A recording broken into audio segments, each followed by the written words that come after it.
Hey guys, and welcome to another video in the kitchen with Pen. Today I am going to be making a lasagna.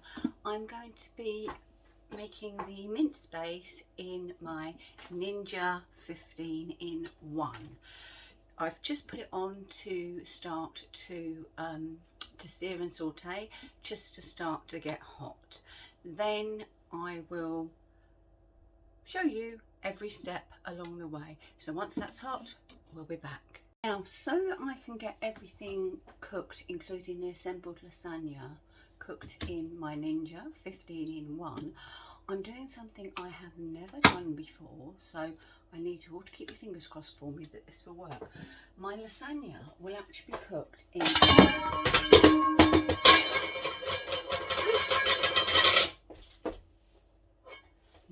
wasn't meant to happen, but anyway, my lasagna will actually be cooked in a springform tin.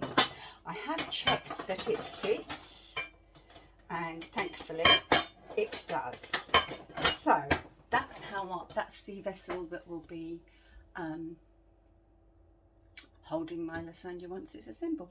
So the ingredients: I have some bacon chopped, I have some minced beef, I have some diced onions, I have a base mix. I buy this frozen from Sainsbury's. It's carrots, onions and celery, and it's brilliant. It really is. It keeps brilliantly in the freezer. Obviously it is frozen, and it's just really handy for any sorts of dishes like this. I have a couple of stock cubes, I have some tomato puree, I have some Italian seasoning, I have some basil. Remember I showed you these brilliant bags a while back. We have salt and pepper. I won't forget that today, eh? We have some passata. We have garlic.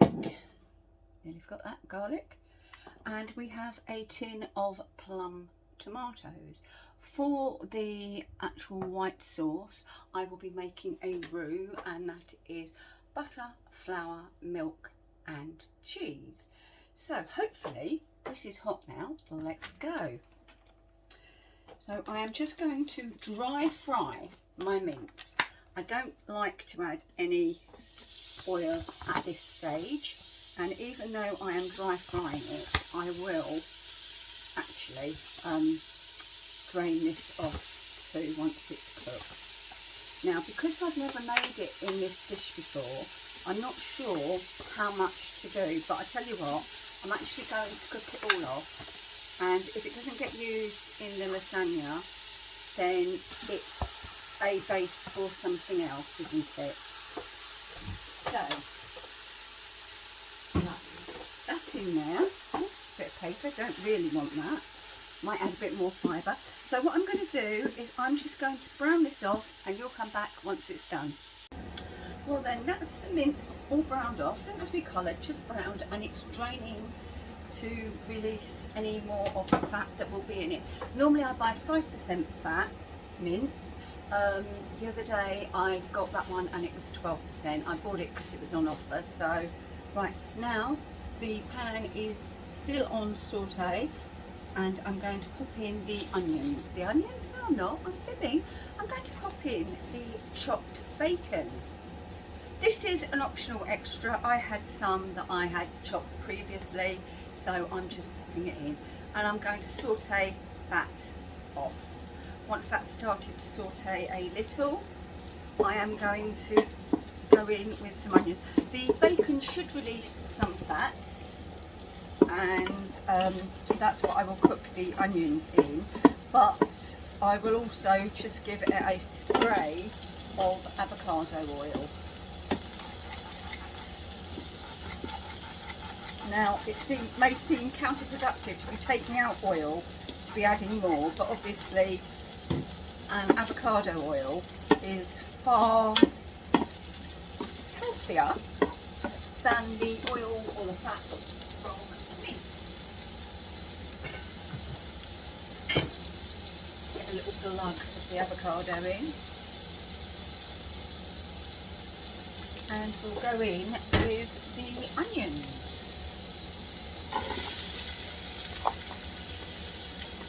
get those smooshing around, and we'll come back when we add anything else. Right then, they've had a minute or two, so we're going to go in with this base mix. As I say, carrots, celery, onions.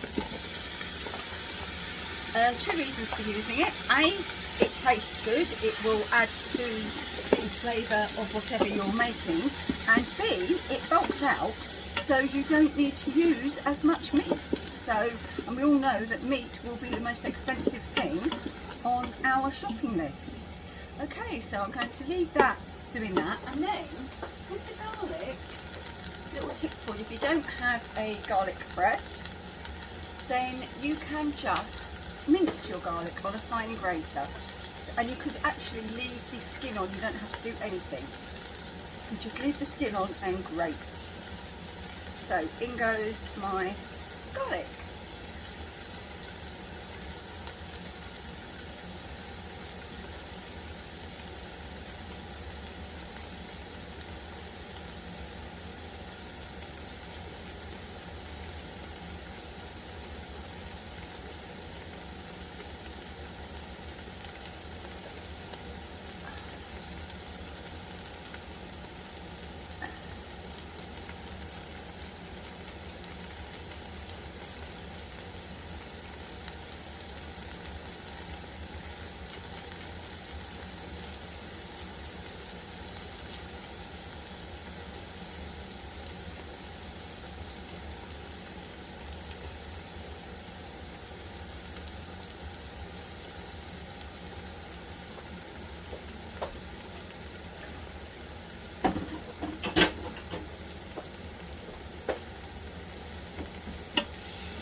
Right, I've gone in now with all my mince, so just mix it all together and you won't believe the amount of fat that drains out of that. It's incredible.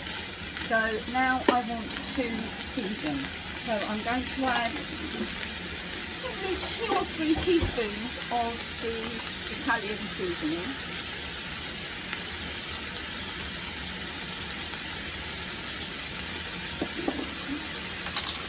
Stir that through.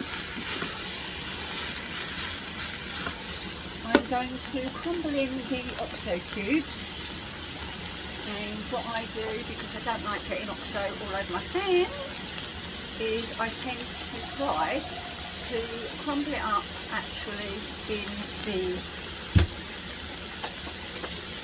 oil, and then just stick it into whatever I'm doing like that.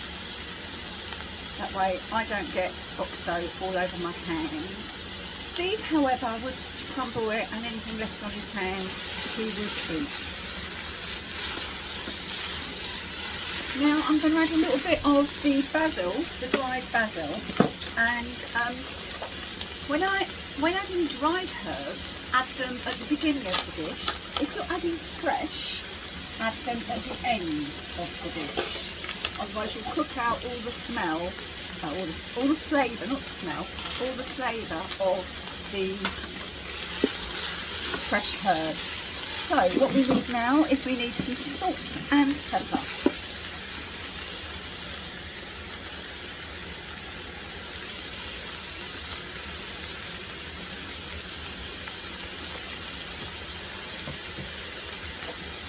Stir again. We're going to go in with the passata. If I can get it open. In with the passata. Right. I'm actually going to take this off saute now while I just mix everything else through. Okay. Tomatoes. Now these aren't chopped tomatoes, these are just cheap tinned tomatoes. But what I'm going to do is I'm just going to go in with a pair of scissors to start to chop up these plum tomatoes, and then they'll go in.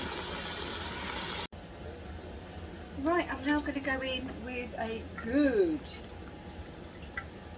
splosh of balsamic vinegar, and then because I'm PCing I need it quite wet, so I'm going to add some water. Now I don't want to waste any of this passata, so I've put some water in there, give it a shake, and in it goes. And the same for the tomato tin, in it goes. So that is our base for a lasagna, or a indeed even a cannelloni or spaghetti bolognese already. So I'm just going to push it down, just make sure there's enough water. I'm quite paranoid about there being enough water in here because I don't want the burn notice. Okay, so now lid down, pop this across, and that will switch off and switch on again. Okay, switch off, switch on, pop this across to pressure cook. Make sure that my vent is sealed, and select pressure cook. Gosh, sorry, can't see. Select pressure cook. I want to do a natural release, and I want it on high for 10 minutes. So I just press start. And now, she says very gratefully, I can walk away and leave this whilst I tidy up. Okay then, onto our white sauce, and you will see I have 2 saucepans on the hob. In this one I have a pint of milk, a couple of bay leaves, and some what they call peppercorns, and that's just heating through gently to infuse the flavours of the peppercorns and the bay leaves into the milk.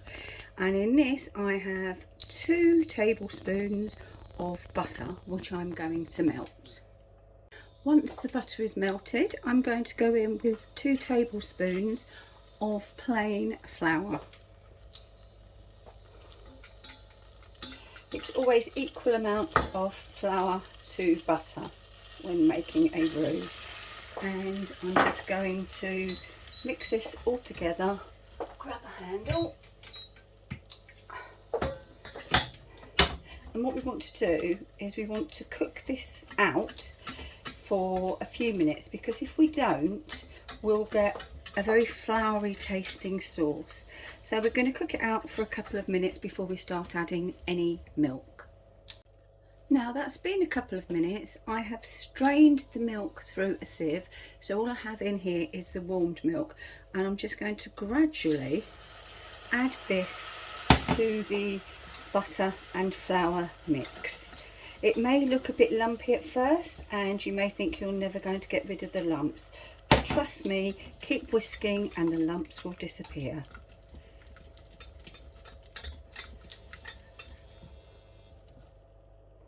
Now I've used a pint of milk. I may need to add a little bit more. There's 2 reasons for heating the milk. One is to infuse the flavour, and the second one is that you should get less lumps. Now you can see that's becoming a lovely white sauce. So I'm going to go in with almost all of it. We want the sauce to move. We don't want it so thick that you could well, make a brick of it, but we don't want it running off the plate either. So I'll come back just before we add the cheese. I've just taken the white sauce off for a minute because the pressure cooker has reached its temperature and it's had its delayed release. So I'm going to vent any remaining pressure, and as you can see there's really not a great deal at all. Slide this across once it's done, and right, now the remaining pressure has all gone, so I'm sliding across and I'm lifting up. And yes, we definitely don't have any burn notice or anything that says burn, which is yay, great. And I just need to give it a quick stir around. Oh, can you see how rich and unctuous that actually does look? I'm rather pleased with that. So I can just leave that now to cool down and get back on with the white sauce. Okay then, I've added a little bit of white pepper, a pinch of salt and half a teaspoon of mustard to the white sauce, just so that it's got a little bit of a zing. Now, how do I know this sauce is ready? Well, I've got it on the back of the spoon and it's coated it, but also if I do this and burn my fingers, it doesn't run straight back into it, so I know that that is cooked. So I'm going to switch the hob off now, and then I'm going to go in with some grated cheese. I have some grated extra mature there. Don't need a lot of grated cheese in this because obviously it's going to have cheese on the top, but I just want to, you know, we want to know that it's cheesy. And there's some mozzarella gone in, so I'm just going to stir that through. 1 lump or 2 of mozzarella there, isn't it? And that is how easy it is to make a cheese sauce. Now, I know you can buy cheese sauces, lasagna sauces, you can buy the red sauce, but really, if you haven't done it, have a go at making your own. Even the meat sauce, haven't got a 15-in-1 or a Ninja or a PKP or a pressure cooker of any sort, don't worry, you can do it on the hob. The thing is, with a bolognese style sauce, the longer it cooks, the better it will taste. That's why 10 minutes in there is an equivalent to at least an hour on the hob. So don't rush your making it and think that's it, it's had 10 minutes or 20 minutes, it's cooked. Cook it for longer, let those flavours really infuse. Next step will be the assembly. Okay then, we are starting to assemble. So I have put some of the meat sauce on the bottom, and then I'm going to add the lasagna sheets on top. Now these are the no cook lasagna sheets, so they are great. You really, you know, it does what it says on the tin, or should I say the packet, and you don't have to soak them or cook them. So we have the we have our bolognese sauce, we have some, I shouldn't have used the mozzarella in here, it's made it very stringy. We have some lasagna sheets, and we have some white sauce, and I will carry on layering up just like this until we get to the top. So next time you see this, it will be almost complete. Right then, we have 3 layers of everything. I've had to put some foil underneath to stop it leaking. I should have thought of that, shouldn't I? So we go meat, pasta sauce, meat, pasta sauce, meat, pasta sauce. I am just going to finish off with a little more mozzarella, and then I'm going to get some grated parmesan on the top too. So I think that'll do for the mozzarella.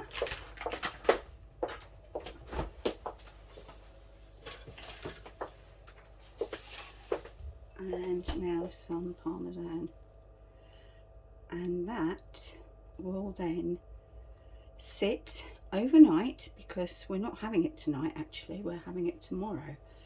So that will sit, cool down, then it will go in the fridge, sit overnight, so it will firm up a lot more and be cooked tomorrow.